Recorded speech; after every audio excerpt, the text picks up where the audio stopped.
there was about, I'd say, a solid 28 minutes of this game where I was really questioning whether or not this Auburn team was ever going to be able to find their rhythm again. Because it feels like we've gone a month since we really saw them play with the kind of swagger and the kind of confidence and the kind of like, I hesitate to say it like this, but like the swashbuckling mentality that they would have where they just don't care, right? They're just out there hooping. And it started with, I believe it was a Tahad Pettiford 3, and then Denver Jones hit a 3, and then they got a couple stops in a row, and then all of a sudden the buckets that went in led to defensive aggressiveness, and all of a sudden that defense led to quick buckets in transition, and then all of a sudden they were down by 9, and I was questioning everything I thought I knew about college basketball season, and boom, like this, the score is 59-50, and it was all but over at that point. What flipped for them, Jeff? What flipped for Auburn in that run in the second half that allowed them to turn this game on its head? You know, I think they started to where you see, you know, with Danny Wolf, he has to do so much for this team. When you see him in person, it's everything. Because, again, they don't have a point guard. They don't. I mean, Trey Donaldson, he's been great at times, but he had a couple of turnovers tonight that were unbelievable. I mean, threw the ball, 5 feet over somebody's head. Threw it out of 2 straight turnovers. They yanked him. Danny Wolf has to do so much that I thought he was worn down. And that allowed Auburn to kind of get that opening. And Denver Jones was kind of the hero of this game. I mean, he really was. He hit 3 straight baskets to take him from, I think they were up 1 to up 9 in the span of about a minute or so. And then, Michigan kind of hung around a little bit. And then it was Pettiford. Janai Broome and Chad Baker-Mazar both on the bench with 4 fouls. I'm thinking to myself, all right, they got to get through these next couple minutes because there were about 6 minutes left in the game when both of them went to the bench. And I'm thinking, again, they gotta fight this off. Who's going to do something? Well, it's Tahad Pettiford, and they make fun of him that he forgets plays all the time. He didn't forget these plays, but it looked like it. Because, he fumbled the ball on one of them, jacked a 3, hits a crazy shot. Then, again, a step back and 1 with about 4.5 minutes left. This kid's ridiculous. He is absolutely ridiculous. He's exactly what Bruce Pearl has not had maybe his entire career. He's had some wild guards, right, that take some crazy shots. Remember Wendell Green? He was that guy for a while. This kid is a pro. He's like Lou Williams to me. You could bring him off the bench. You could start him. You do whatever. He's Brandon Jennings. Yeah. That's the one, right. Rob. He's a little bit bigger. Yeah. I mean, he's wild at times, and they got to live with that.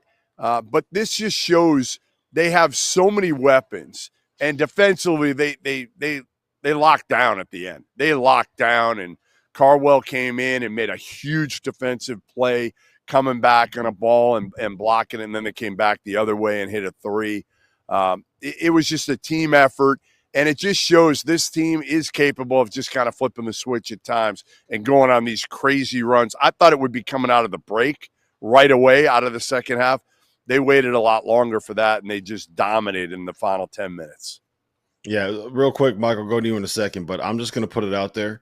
And Goodman, you should probably call him on this tomorrow. There is no chance that Tahad Pettiford is actually forgetting the plays. He's just pretending that he forgot the plays so he could have the ball at the end of a clock and he can get a shot up. Okay, I see through it, Tahad. I know exactly what you're doing. I'm not going to fall for it. You're not going to fool me. I'm on to you, man. Mike, Janai Broome, 22 points, 16 boards. 9 of those boards were on the offensive end of the floor. He had a couple of steals, and he actually, to prove us wrong, had 2 huge buckets in the post down the stretch to just kind of say, hey, Mike and Rob, remember how you said I can't score in the post? Well, hold these buckets right here. So no one said he couldn't score in the post.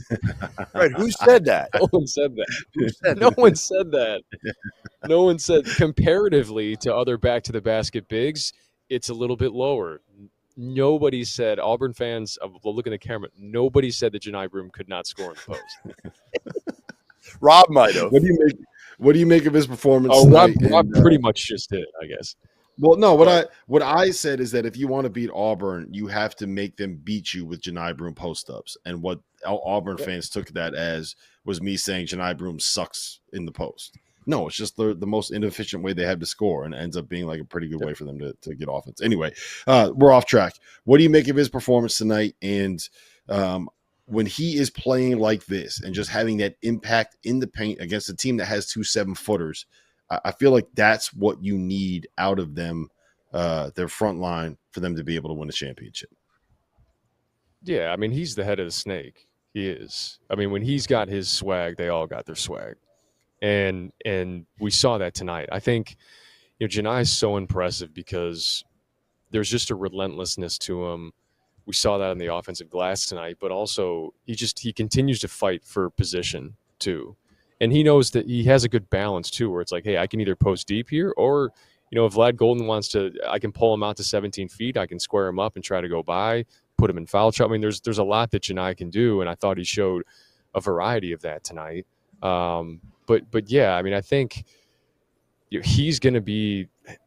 They're not going to survive moving forward without Janai being good, right? Like, they need good Janai moving forward, and that I talked about it before the game, but and I guess on the pod last night, or I guess on Wednesday night when we did the show, but Janai was going to have a big game.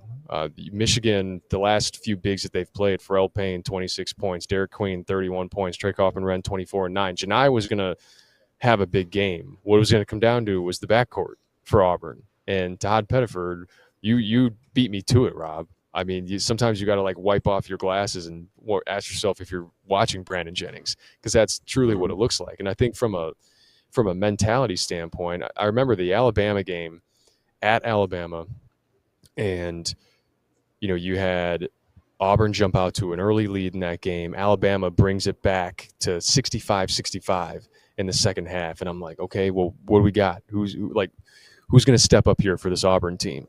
And the next possession, Todd Pettiford dribbles down the right sideline, and you could argue ill-advised, but I don't know if ill-advised really matters for Todd Pettiford, and he steps into a kind of hezzy three to make it 68-65, and I remember sitting there being like, there's dudes that are young like that, they don't know what they don't know. He just knows go. And that's so valuable in this tournament, to have guys that it's not about like, hey, I'm embracing the moment, or hey, I'm scared of the moment. The moment is whatever to him. He's hooping, and he wants to win, and he wants to, tear your heart out. And those are good guys to have on your team, because you just, in big moments like that, it doesn't really affect them. And so you saw it tonight, like that 1-2 punch in the post, and with Pettiford doing what he did in isolation, was just, that's when Auburn to me is creeping towards their peak.